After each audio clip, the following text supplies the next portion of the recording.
Okay, so can you tell me what happened? So I slid into the third base with my arm trying to reach the base, and then I landed on my right shoulder. When did you feel the pain? When I landed and it stretched my right arm. Where exactly do you feel the pain? The top of my shoulder hurts. So can you move your right arm? Yes, but it hurts when I try to raise my hand. It hurts? Yeah. So tell me your pain level in a scale of 1 to 10. I will say 6. 6? What kind of pain do you feel? Sharp, dull, achy, burning? I feel dual pain when my arm is rested, but when I try to raise my arm, I feel sharp pain. Okay. Do you feel any numbness or tingling? No, not really. Just a dual pain. No, just dull pain.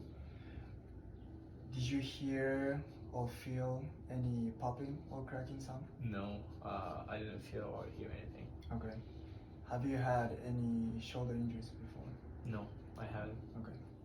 Now I'm looking for any swelling, deformity, bruising, and redness around his injured right shoulder by comparing it with his left shoulder.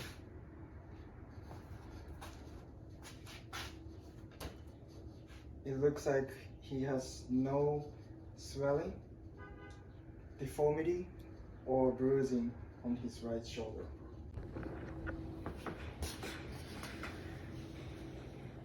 First, I palpate epicondyles, condyles, and olecranon process. I then palpate Troy's triceps, biceps, elbow ligaments, and pectoralis tendon. Next, I palpate his deltoid, coracoid process, anterior and posterior edge of the acromion, AC joint,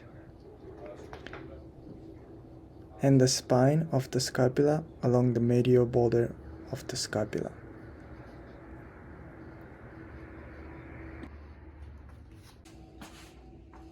Okay, now I want you to flex and extend your both arms. Both arms. Oh, both arms. Yeah. Flex. Okay. And extend. Do you feel pain? Yeah, I cannot go higher than horizontal, but it also hurts when you extend. Okay. Now you go. You internally rotate and externally rotate your shoulder. Just a little. Just Okay. a little. Now you abduct and adduct your arms. Hurts when you abduct. Okay. Now you go abduct and adduct horizontally. Start from here and then abduct and adduct. Hurts a little. Okay. Okay, now I want you to do ulnar deviation and radial deviation. No pain. No pain? Now I want you to pronate and spinate your elbow. No pain. Next, circumduction. I want you to draw a circle.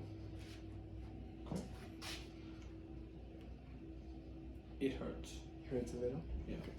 First, I conduct AC compression test to see if Troy sustained AC joint sprain. I sit next to the patient, put one hand on clavicle and the other on posterior acromion and squeeze hands together to compress AC joint. Positive signs are pain or excessive motion of clavicle over acromion. Next, I conduct anterior apprehension to see if he has glenohumeral inferior stability. To conduct the test, the patient is in spine position with the side to be examined close to the edge of the bench. Then the patient's shoulder is brought into 90 degrees of abduction and 90 degrees of elbow flexion. Then I possibly externally rotate his arm. In a positive test, a patient reports pain and apprehension guarding. I am conducting empty can test. The test is indicative of supraspinatus tear or sprain. To conduct the test, a patient is in either standing or sitting position with his arms elevated to 90 degrees in the scapular plane. The patient is then instructed to resist downward pressure while the arms internally rotated. We conduct the same test with palms facing up. A positive test is indicated by weakness or pain of the affected arm. Next, I conduct Mears test to check subacromial impingement. To perform the test, a patient is in sitting position while I stand behind him using one hand to stabilize the patient's scapula. The patient's shoulder is then passively moved in flexion. The test is positive if the patient feels pain. Finally, I conduct O'Brien's test to check slap tear. To perform the test, have Troy flex his shoulders to 90 degrees and bring them into 10 degrees of horizontal adduction. Now the patient fully rotate his shoulders internally and have him resist downward pressure. We conduct the same test with his shoulders fully rotated externally. This test is positive if pain increases in the first testing position and decreases in the second.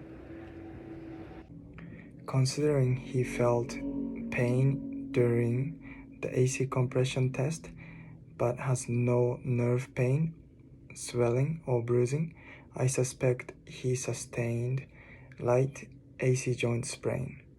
However, due to his relatively high pain level and the risk of physical contacts in baseball, I decided not to have him return to play.